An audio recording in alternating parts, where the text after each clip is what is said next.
Assalamualaikum warahmatullahi wabarakatuh. Bismillahirrahmanirrahim. Alhamdulillahi wahdah. Wassalatu wassalamu ala man la nabiyya ba'dah.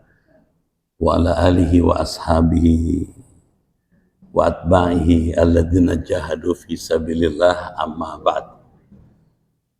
Yang terhormat para pejabat di lingkungan BPKRI, pengurus Masjid Baitul Hasib, Bapak Ibu hadirin dan hadirat sekalian, keluarga besar Baitul Hasib yang dimuliakan dan dirahmati Allah Subhanahu wa taala. Mengawali kaji kita seperti biasa, marilah kita memanjatkan doa untuk Bapak Ibu sekalian beserta keluarga di rumah dan keluarga besar BPK. Semoga selalu dalam perlindungan Allah Subhanahu wa taala, dijauhkan dari penyakit, malapetaka, teror, kejahatan dan lain-lain. Diberikan keberhasilan dalam menjalankan tugas sehari-hari. Yang kedua, kita juga empati dengan doa untuk saudara kita di Aceh Tamiang, di Tapanuli Tengah, Tapanuli Selatan, dan Kabupaten Agam yang sampai sekarang dalam keadaan sulit selama sudah hampir 3 minggu. Kita doakan semoga saudara-saudara kita di sana diberikan kemudahan menghadapi musibah yang berat ini. Menghantarkan doa itu, marilah kita bacakan Ummul Quran Al-Fatihah.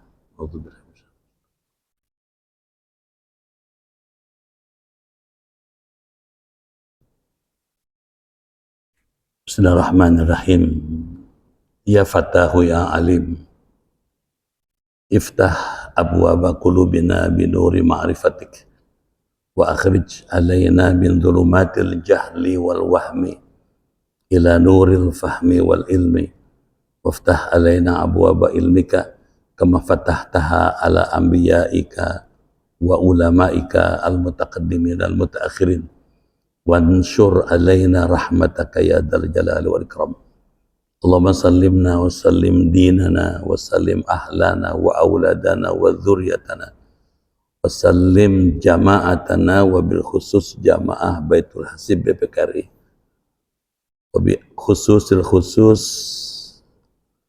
akhawatina fi asy'ab Aceh Tamiang, Tapanuli Tengah, Tapanuli Selatan, dan Kabupaten Agam min afatid dunya wal akhirah wa la tasrub waqtan naza' imanana wa la tusallit alaina man la yakhafuka wa la yarhamuna warzuqna khairid dunya wal akhirah innaka ala kulli syai'in qadir.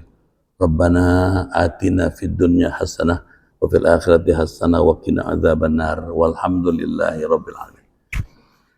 Bapak Ibu dimuliakan Allah, siang ini kita bersyukur dengan rahmat Allah dapat kembali hadir. Saya ingin menyampaikan apresiasi dan penghargaan yang tinggi pada Bapak Ibu yang dengan tulus memilih hadir di Masjid Baitul Hasib siang ini. Saya berdoa semua yang hadir beserta keluarga Allah masukkan ke dalam surganya. Siang ini kita akan melanjutkan kajian Dirasatul Firaq. Dirasa arti kajian studi al-firaq, sekte. Jadi mengkaji sekte-sekte dalam Islam. Yang akan kita kaji adalah Khawarij, satu sekte dalam Islam yang dikenal dengan Khawarij, atau dalam buku-buku sahabat disebut The Outsiders. Sebelum kita masuk ke apa maknanya sejarah munculnya Khawarij, ada baiknya kita review sejenak. Kalau Islam dibuka isinya, dia bisa dilihat dari 3 dimensi. Ada dimensi akidah yang bertumbuh pada tauhid, ada ilmu kalam. Nah, ketika kita membicarakan ilmu kalam, kita ketemu firqah atau firaq dalam Islam. Ya, Nabi mengatakan Islam seperti hanya agama lain. Yahudi ada 71 golongan, Nasrani ada 72 golongan. Wasataftariqu ummati ala 73 firqah. Sedangkan umatku terpecah-pecah menjadi 73 golongan. Kulluhum finnar, semuanya akan masuk ke dalam api, kata Nabi. Illa wahidah, kecuali satu. Yang satu itulah ma ana alis wa ashabi. Apa yang saya lakukan ditiru mereka, disebut ahlus sunnah. Yang dilakukan oleh sahabatku itulah al-jamaah, atau sahabat jamaah atau sahabat. Atau dengan bahasa yang lebih sederhana, yang akan selamat berdasarkan dari sini ada ahlus sunnah wal jamaah. Itu untuk tahu seperti apa ahlus sunnah wal jamaah, tentu kita mesti membandingkan dengan sekte lain. Salah satu sektenya adalah Khawarij. Sebelum lanjut, dalam syariah kita mengenal ilmu fiqih. Ada ilmu usul fiqh. Ketika kita bicara fikih, kita ketemu juga sekte dalam fikih yang disebut madhab. Al-madhahib al-arba'ah. Bukan cuma 4, bahkan ada banyak. Ada Daud al-Zahiri, ada yang lain-lain. Yang ketiga, di bidang dimensi yang ketiga, di bidang akhlak, kita juga mengenal ada ilmu tasawuf. Kalau kita mengkaji ilmu tasawuf, akan ketemu tarikat. Ada banyak tarikatnya. Ya, kalau orang-orang filsafat menyebutnya 1000 jalan menuju satu Tuhan. Ada 1000 jalan, tapi yang tujuh satu, Allah. Nah, siang ini kita akan mengkaji apa itu Khawarij, the outsiders. Kita lihat sekarang. Tentu kajiannya berdasarkan Quran. Ya, sebab sumber-sumber kajian yang paling inti adalah Quran. Isi kajiannya, apa sih artinya Khawarij? Definisinya apa? Sejarah munculnya Khawarij kapan? Sekte-sekte dalam Khawarij. Ternyata Khawarij ada sektenya, masih banyak. Yang keempat, pemikiran Khawarij seperti apa? Khawarij dalam pemikiran teologisnya. Mana yang masih on the right track, mana yang sudah mulai menyimpang. Sifat-sifat Khawarij. Dan yang terakhir nanti yang keenam, kalau waktu cukup ya, bagaimana sikap terhadap Khawarij. Apa ada Khawarij sejaman sekarang? Jawabnya ada. Baik, kita lihat sekarang. Khawarij dalam bahasa Arab itu bentuk jamak dari mufrad kharij.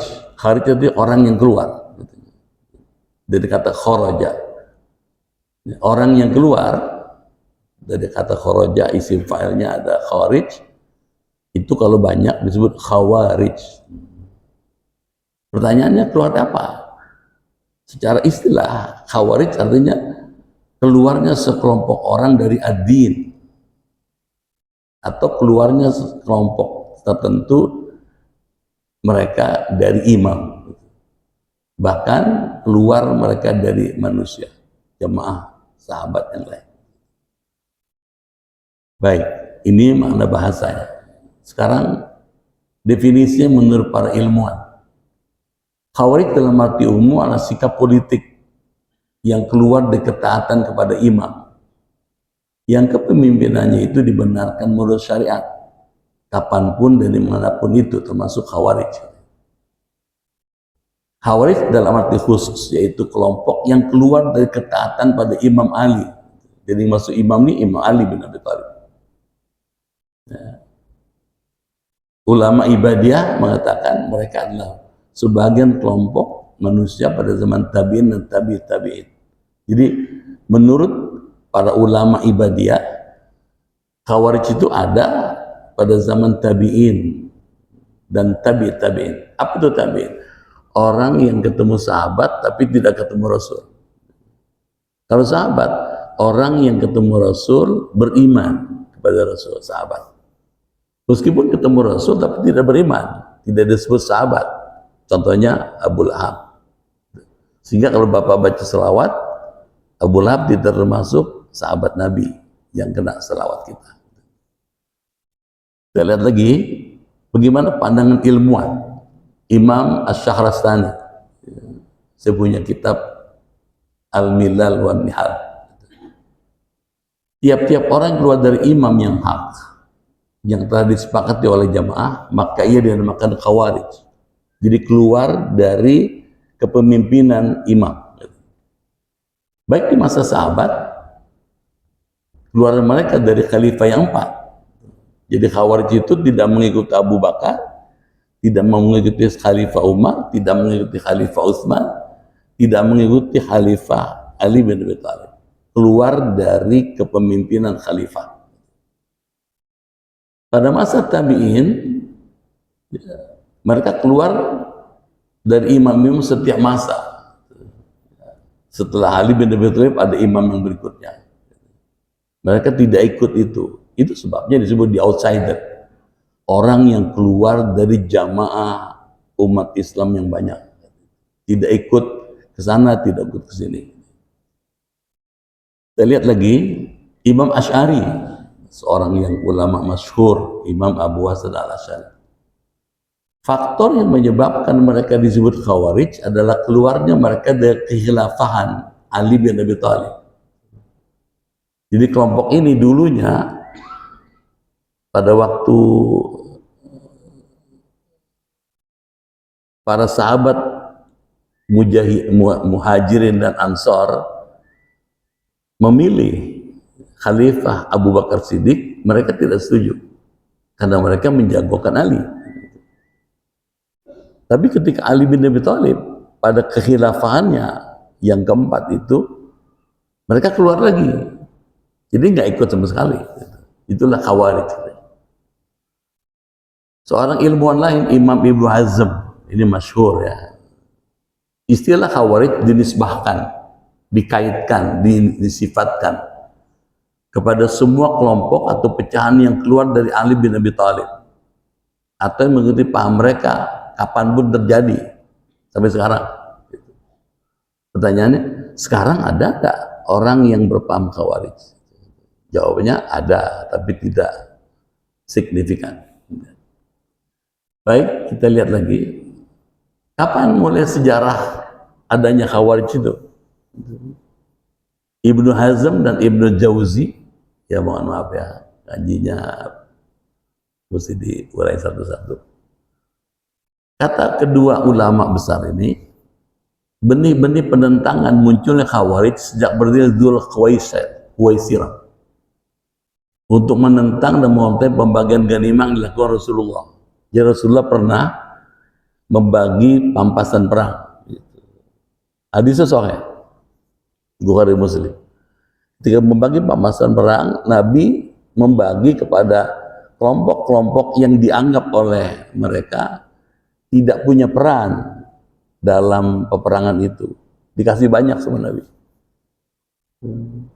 Oleh mereka katakan Nabi tidak adil. Sejak itu mereka mulai menyisih, tidak simpati pada Nabi. Sampai-sampai mereka menyebut Rasul tidak adil katanya.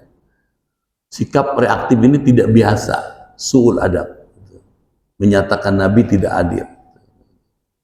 Padahal Nabi itu setiap actionnya selalu dalam bimbingan Allah Rabbul Izzah.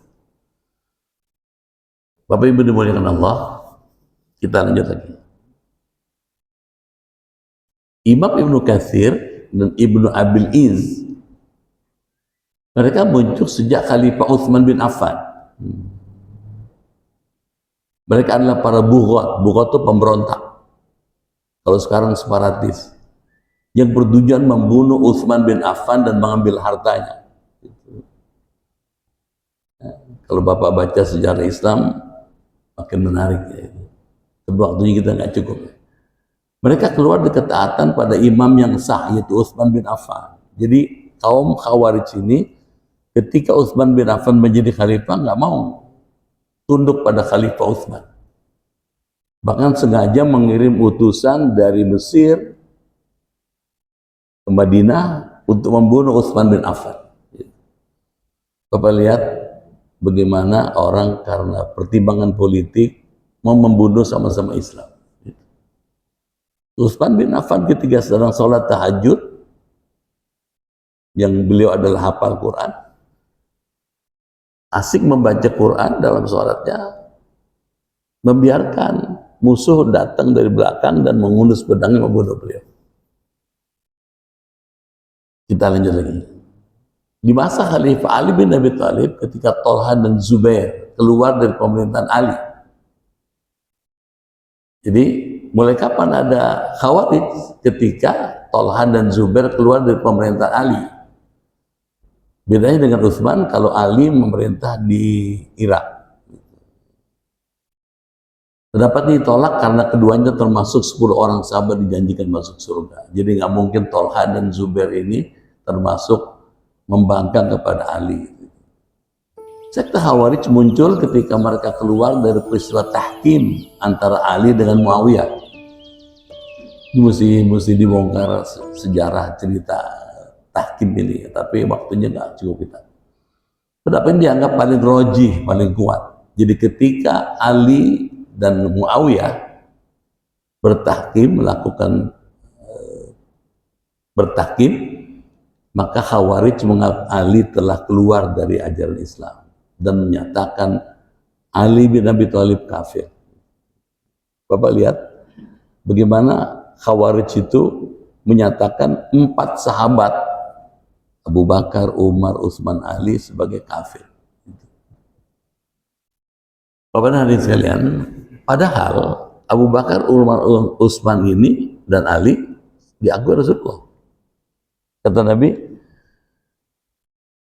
"May yashminkum ba'di," siapa yang hidup setelah aku wafat, fasayara ikhtilafan katsiran, pasti akan mengalami banyak perbedaan pendapat.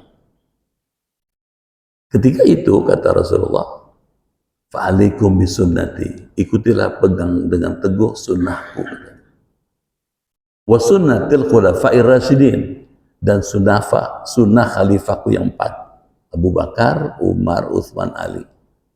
Artinya berdasarkan hadis ini, Abu Bakar, Utsman, Ali itu sah, diakui Rasulullah sebagai khalifah.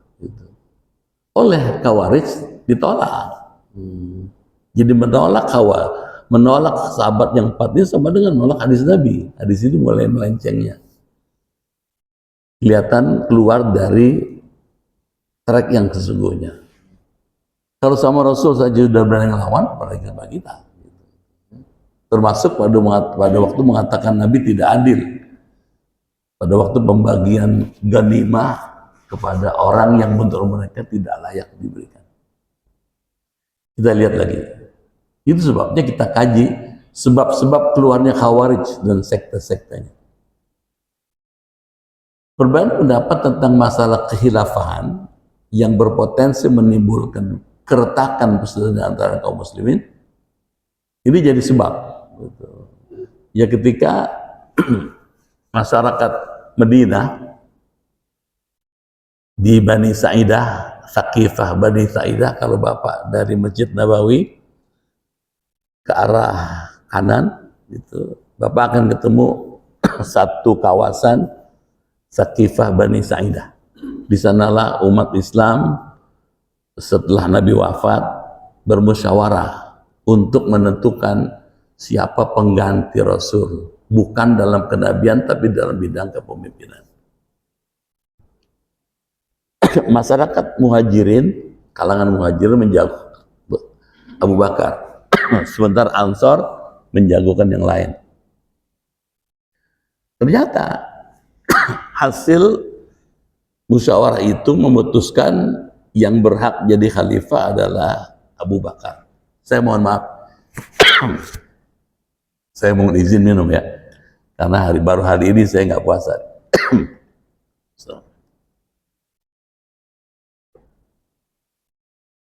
Baik. Nah, sejak itulah sekelompok orang yang semula menjagokan Ali untuk jadi khalifah mundur, tidak ikut dalam arena musyawarah itu. Artinya tidak mengakui. Bermasalah tahkim antara Ali bin Abi Thalib atau arbitrase antara Ali dengan Utsman bin Affan itu juga menjadi sebab kenapa munculnya kalangan Khawarij ini. Yang ketiga, menurut para ilmuwan ini, penguasa yang zalim katanya. Kezaliman yang dilakukan penguasa berpotensi menimbulkan reaksi pada akar rumput. Jadi karena kepemimpinan dianggap tidak adil, maka muncul gerakan separatisme Khawarij dalam sejarah Islam. Baik, kita lanjut lagi. Sebab keluarnya Khawarij. fanatisme buta, atau dalam bahasa Arab as-sabiyah qabilah, pada kelompok tertentu atau ta'assubul a'ma. Jadi karena mereka cuma percaya cuman kepada Ali saja, meyakini dirinya Ali itu paling tepat jadi khalifah. Ketika ada yang lain, mereka nggak setuju.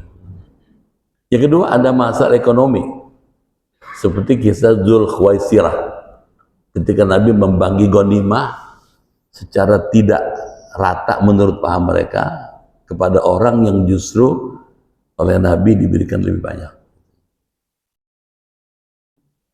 Sebetulnya kalau dari sudut hikmah, Nabi memberikan kepada orang yang tidak ikut perang itu karena tujuan dakwah, merangkul orang-orang yang selama ini tidak dekat dengan Rasul, tidak dekat dengan Islam, untuk kemudian mau mengikuti Islam. Oleh kaum Khawarij dianggap Nabi tidak adil. Yang ketiga, kenapa muncul Khawarij? Semangat keagamaan yang sempit, yang memahami agama hanya dari satu aspek. Pengetahuan keislaman eksklusif, berpotensi kuat munculnya konflik. Contoh, barangkali Bapak Ibu pernah ngedenger atau pernah ngalamin atau pernah ngelihat di televisi ketika ada pengadilan negeri Denpasar itu mengadili salah seorang pelaku bom Bali. Nah, makasih. Pelaku bom Bali ini waktu ditanya oleh wartawan pada waktu jeda, apakah saudara tidak menyesal, katanya. Ternyata yang korban akibat perbuatan saudara itu lebih dari 200 orang Muslim, kata wartawan. Apa jawabnya terdakwa kasus bom Bali ini? Kata orang ini, saya menyesal, kenapa cuma 200? Karena menurut paham orang ini, kalau ada orang Islam, meskipun ngakunya Islam, kerja pada orang bukan Islam, kafir dia. Bapak lihat betapa sempitnya beragama kayak gitu. Kalau melakukan interaksi sosial kepada orang bukan Islam, kafir lagi. Karena kafir halal darahnya. Kalau halal darahnya boleh dibunuh. Membunuhnya tidak dosa. Mari coba kita lihat dari aspek hadis. Ada hadis kata Nabi, man taraka sholata muta'ammidan faqad kafar. Siapa yang meninggalkan sholat dengan sengaja telah kafirlah ia. Jadi berdasarkan hadis ini, kalau ada orang sengaja meninggalkan sholat dengan sengaja dan yakin kalau perbuatannya itu, dia kafir. Itu bagaimana memahaminya? Paham Imam Malik mengatakan, karena orang meninggalkan sholat dengan sengaja itu kafir, maka halal darahnya. Kalau halal darahnya boleh dibunuh. Bapak lihat, begitu terbatas cara berpikirnya. Ternyata Imam Syafi'i berpendapat lain. Kata Imam Syafi'i, hadis itu tidak salah. Orang yang meninggalkan sholat dengan sengaja, kafir, tidak salah hadis itu. Tapi kata Imam Syafi'i, yang kafir apanya? Kafir bisa dilihat dari 3 sisi. Kafir lisani, lisannya kafir.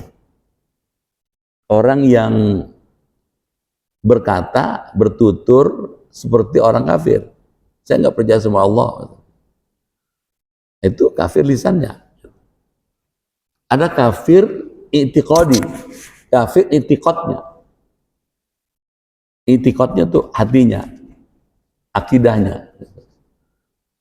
Misalnya, kalau ada orang ragu, apa iya Allah ada? Gitu. dia meragukan keberadaan Allah, dia sudah termasuk kafir. Malah nggak percaya sama adanya Allah, itikadnya kafir. Tapi ada yang ketiga, kafir amali. Ada orang yang kafir amalnya menyerupai orang kafir. Misalnya, si A muslim, si B bukan muslim, jalan sama-sama. Pada waktu azan maghrib, mestinya si muslim sholat. Karena nggak enak sama yang bukan muslim, dia nggak sholat. Nah, kelakuan si A yang tidak sholat karena menghormati atau tidak nyaman dengan si B, dia disebut kafir amali. Kata Imam Syafi'i, orang yang meninggalkan sholat itu belum tentu kafir tiga-tiganya.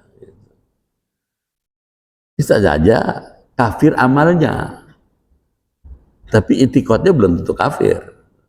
Misalnya, ada orang pernah ngomong gini, saya biar nggak ngejalanin, katanya gitu.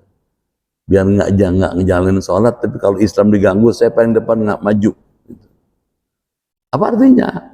Orang ini meskipun secara amaliah dia tidak sholat, tapi itikadnya masih mengaku kalau Allah ada, Islam itu benar. Jadi kata Imam Syafi'i, kalau ada orang seperti itu bukan dibunuh, gitu. Lalu diapain gitu? Kalau dia nggak sholat karena nggak tahu, ajarin, terangin, jelasin. Kalau dia nggak sholat karena nggak punya pakaian buat sholat, pinjemin. Nggak punya sejadah, kasih pinjam. Fasilitasi. Kalau dia nggak sholat karena nggak ngerti tujuan sholat, jelasin. Jadi bukan dibunuh.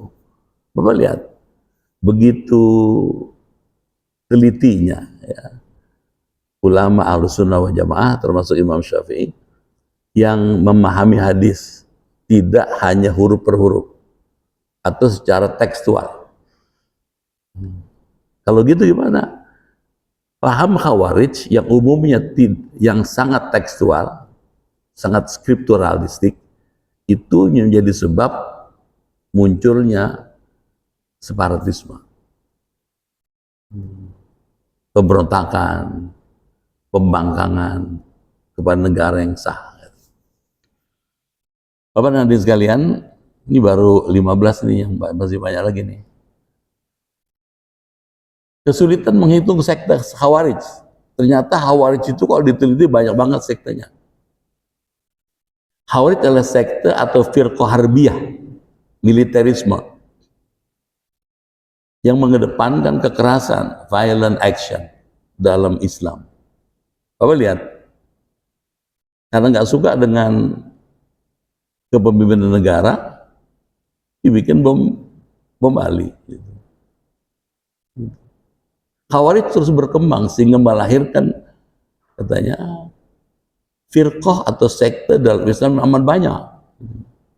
Mereka biasa menyembunyikan literatur dan keberadaan mereka secara terbuka dan membentuk sel-sel yang banyak. Jadi nggak terbuka. Kalau Ahlussunnah wal Jamaah terbuka, kajian kita terbuka. Ada rujukannya, ada kitabnya, ada alasannya. Kalau lihat Khawarij, pecahannya ada banyak. Bapak lihat ini, Al-Muhakimah, Al-Azzariqah, An-Najdat, Al-Adhiriyah, Al-Bayhaithiyah, Al-Ajaridah, Al-Tha'labah, Ibadiyah, As-Saltiyah, pengikut Utsman bin Abi Salt, Al-Maimunah, pengikut Maimun bin Khalid, Al-Hamziyah, pengikut Hamzah bin Adrak, Al-Khalafiyah, pengikut Khalaf bin Kharafi, Atrofiyah, Ghalib bin Shadak, Al-Shu'aibiyah, pengikut Shu'aib bin Muhammad, Al-Hazimiyah, pengikut Hazm bin Ali, Al-Akhnasiyah, pengikut Akhnas bin Qais. Kalau kita belajar ini pasti ketemu Akhnas bin Qais. Al-Ma'badiyah, pengikut Ma'bad bin Abdurrahman, Ar-Rusyaidiyah, pengikut Rashid At-Tusi, Al-Syaibaniyah, pengikut Syaiban bin Maslamah, Al-Mukramiyah, pengikut Mukram bin Abdullah. Al-Ma'lumiyah, banyak sekali. Al-Majhuliyah, Al-Bid'iyah, Yahya bin Asdam. Jadi kalau gitu gimana? Kelihatan sekali firqah ini jadi terbelah lagi karena pemikiran yang begitu liar gitu, dan dibiarkan oleh pemimpinnya. Apa sih doktrin dan pemikiran teologis Khawarij? Kita lihat sedikit aja, waktunya hampir habis. Mereka menyerukan agar manusia mensucikan Allah.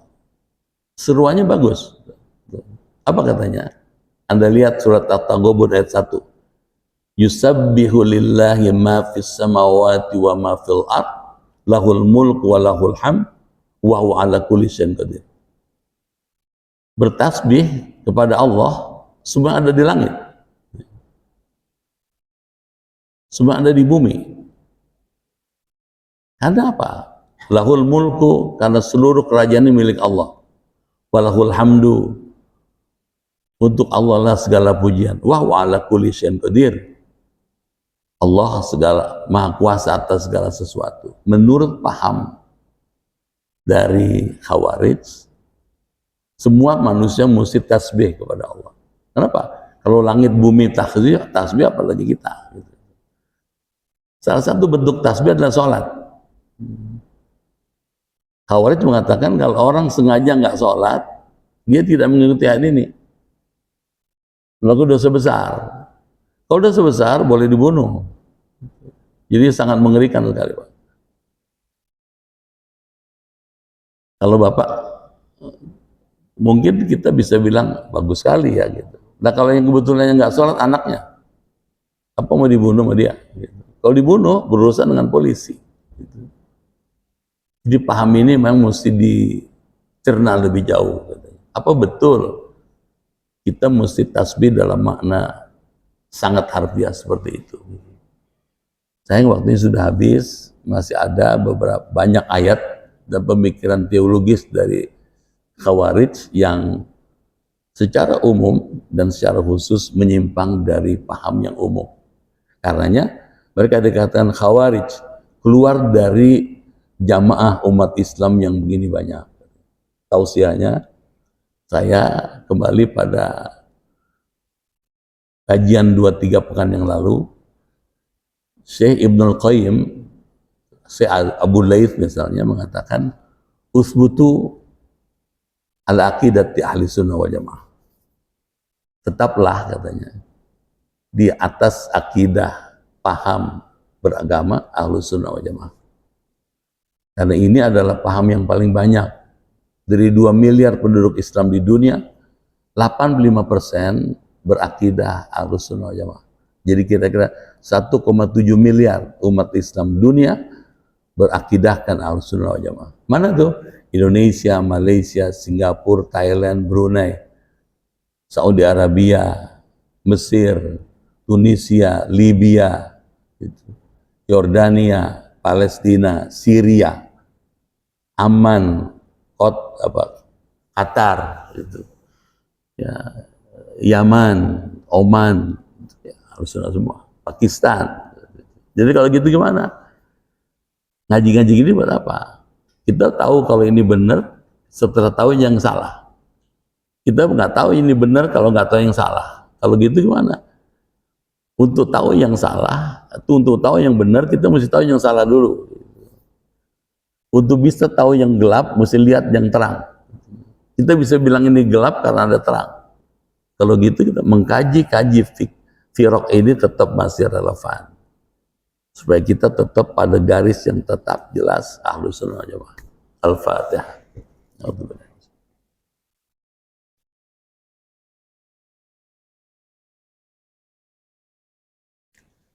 Bismillahirrahmanirrahim.